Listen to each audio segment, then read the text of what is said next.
আসসালামু আলাইকুম। আশা করি সবাই ভালো আছেন। আলহামদুলিল্লাহ আমিও ব্যাপক ভালো আছি। তবে ভালো থাকার মতো পরিস্থিতি পরিবেশ কখনোই বিরাজ করে না আর করবে না। সেটা বোঝা শেষ স্লোগানে মুখরিত তুমি কি আমি কি রাজাকার রাজাকার। ঠিক আছে? আজ জাতি হিসেবে আমরা রাষ্ট্রের কাছ থেকে কি পেয়েছি? অবশ্যই পেয়েছি। অবশ্যই পেয়েছি রাজাকার ট্যাগ পেয়েছি। ১৯৫২ সালে ১৯৫২ সালে যে আমাদের ভাষা আন্দোলনের মতো যে একটা পরিস্থিতির সৃষ্টি হয়েছে আজকে ২০২৪ সালে সেম পরিস্থিতি সৃষ্টি হয়েছে। আর সেই পরিস্থিতির ভিতরে বিরাজ করতেছে। প্রতিটা শিক্ষা প্রতিষ্ঠান সেইভাবেই চলতেছে। আপনি কোন দলের কর্মী হয়ে আপনার সহপাঠীর উপরে আঘাত হানতে পারেন? আপনি মেয়ে সহপাঠী থাকতে পারে, ছেলে সহপাঠী থাকতে পারে। তার উপরে আঘাত হানার মতো একটা অধিকার আপনাকে রাষ্ট্র দেয় নাই। আপনি যেই হন না কেন। এটা অধিকার শুধু প্রশাসনের থাকে। আপনি যেই হন না কেন আপনার দণ্ডনীয় অপরাধ। এটা আপনার আইন ভোগ করতে হবে, আইনের শাসন ভোগ করতে হবে। আপনি কারো উপরে হামলা, অত্যাচার, অবিচার করার ক্ষমতা রাখেন না। আপনাকে ক্ষমতা রাষ্ট্র দেয় নাই। আপনি যদি করে থাকেন এটা ব্যাপক ধরনের ভুল। এটা আপনার বুঝতে হবে, এটা বোঝার তৌফিক দান করতে হবে আপনার। কিভাবে সম্ভব? এক ভাই আর এক ভাইয়ের উপর আক্রমণ, হামলা, মৃত্যুর কোলে ঢলে পড়া এরকম। আসলে আমরা আমাদের জাতি হিসেবে আমরা নির্লজ্জ। আমাদের লজ্জা আজকে মাথা নত হয়ে যাচ্ছে। আজকে যদি আপনার এই ছাত্র সমাজ এই কোঠা আন্দোলন নিয়ে যদি আপনার ছাত্র সমাজ আজকে শেষ হয়ে যায়, যদি হেরে যায়, তবে জাতি হিসেবে আমাদের এটা জেনে রাখা উচিত পূর্ব আকাশে আর সূর্য উদিত হবে না। নেক্সট প্রজন্ম অন্ধকারের ভিতরে থাকবে।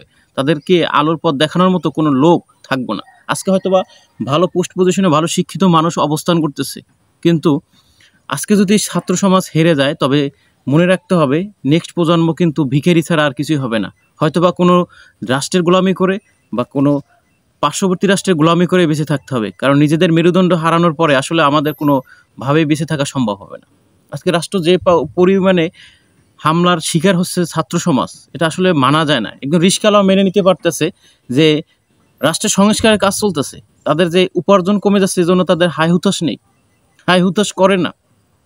কিন্তু আপনি একটা ভালো পোস্ট পজিশনে বসে আছেন, আপনি সব কিছু বুঝেন, কিন্তু আপনার মাথায় এইটা কখনোই ঘুরপাক খাচ্ছে না যে আপনি কিভাবে সম্ভব। বাপ যুদ্ধ করছে এজন্য ছেলে উপকারিতা পাইতে পারে, ছেলে সাহায্য সহযোগিতা পাইতে পারে, তাই বলে নাতি কিভাবে সম্ভব? নাতি কোথায় ছিল? নাতিরা তো কোত্থেকে আসে? কিছুটা সংস্কার। হিন্দু ধর্ম ত্যাগ করে মানুষ মুসলমান হয়, এক দল ত্যাগ করে আর এক দল হয়, চাকরি ছেড়ে আর এক চাকরিতে চলে যায়। তো কোঠা সংস্কারের সমস্যাটা কোন জায়গা? গণতন্ত্র হিসাবে কোঠা সংস্কার যদি ৯৫ মানুষ চায় তাহলে আপনার দেয়া সমস্যা কোন জায়গা?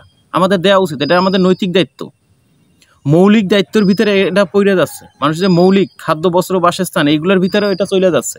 চাকরিও এখন চলে যাচ্ছে। আপনি খাদ্য, বস্ত্র, বাসস্থান এগুলো নির্মাণ করতে হলে তো আপনার 100% চাকরি দরকার, আপনার উপার্জন দরকার, আপনার টাকা দরকার। তো উপার্জনটা যদি আপনার কোঠাভিত্তিক হয়ে যায় তাহলে আপনি তো ঠিকভাবে উপার্জন করতে পারবেন না। আপনার খাদ্য, বস্ত্র, বাসস্থান এটা তো আপনি মেনটেন করতে পারবেন না। তখন কি হবে? আপনি হয় চুরি করতে হবে, না হয় আপনার আবেদ আলীর মতো আপনার প্রশ্ন ফাঁস করতে হবে। গর্বের সহিত বলতে হবে যে আবেদ আলীর মতো প্রশ্ন ফাঁস করতে হবে, না হয়তো আপনি সম্ভব না। এখন রাষ্ট্র যেভাবে শুরু করছে, সাধারণ শিক্ষার্থীর উপরে যেভাবে শুরু করছে, এটা আসলে কোনোভাবে মেনে নেওয়া যাচ্ছে না। আমাদের উচিত কোটা 100% সংস্কার করা। বাদ দেওয়া দরকার নাই, সংস্কার। কিছু কিছু কোঠা আছে যেগুলো রাখা দরকার, যেগুলো থাকা দরকার, বিশেষ করে প্রতিবন্ধী কোঠা। তো আমাদের এই কোঠাকে সুন্দরভাবে সঠিকভাবে সংস্কার করা দরকার, যাতে রাষ্ট্র এবং জাতি হিসেবে আমরা গর্বিত থাকি। কিন্তু এখন বর্তমান যে পদ্ধতি চলতেছে 56% যদি কোঠার বাইরে নিয়োগ হয় তাহলে আসলে এটা সম্ভব না। আপনি সাধারণ মানুষ হিসেবে আপনি কোথায় যাবেন? একটা মেধাবী স্টুডেন্ট, একটা মেধাবী ছাত্র, সে আসলে তার যোগ্য বা যোগ্যতা হিসাবে সে একটা তার পোস্ট পজিশন পাবে না। তাতে কি হলো? রাষ্ট্র একটা মেধাবী হারালো, রাষ্ট্র একটা সূর্য সন্তান হারালো।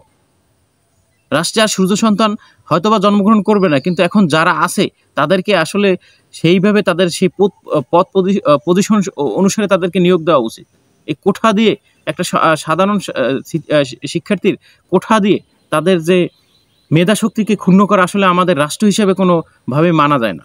জাতি হিসেবে আমরা কলঙ্কিত হিসেবে পরিচিতি লাভ করতেছে। ১৯৫২ সালে যেরকম হয়েছে আজকে ২০২৪ সালে সেম একই অবস্থার ভিতরে আমরা বিরাজ করতেছি। তো এটা আসলে কখনোই এটা কাম্য ছিল না। মুক্তিযোদ্ধাদের এটা কখনোই কাম্য ছিল না। ম্যাক্সিমাম মুক্তিযোদ্ধা বলতেছে সংস্কার করে দেন, ম্যাক্সিমাম মুক্তিযুদ্ধ বলতেছে সংস্কার করে দেন। আমরা কোঠার জন্য যুদ্ধ করিনি, আমরা রাষ্ট্র গঠন করার জন্য যুদ্ধ করেছি, আমরা স্বাধীনভাবে বসবাস করার জন্য যুদ্ধ করেছি। আমরা বৈষম্য দূর করার জন্য যুদ্ধ করছে, কিন্তু এখন রাষ্ট্রে বৈষম্য বিরাজ করতেছে। একদল হলো সাধারণ, একদল হলো কোঠাদারি। তো কোঠাদারিদের মধ্যে আর সাধারণের ভিতরে একটা দ্বন্দ্ব সৃষ্টি হয়েছে। এটা আসলে আমাদের কখনোই কাম্য ছিল না, এটা আমাদের কাম্য হওয়ার কথা না, এটা কাম্য হওয়ার কথা না, কাম্য চাওয়ার কথা না। এটা আমাদের 100% সংস্কার করা দরকার, এটা জাতি হিসেবে। এবং গর্বিত হব তখনই যখন আমাদের কোটা মুক্ত হবে।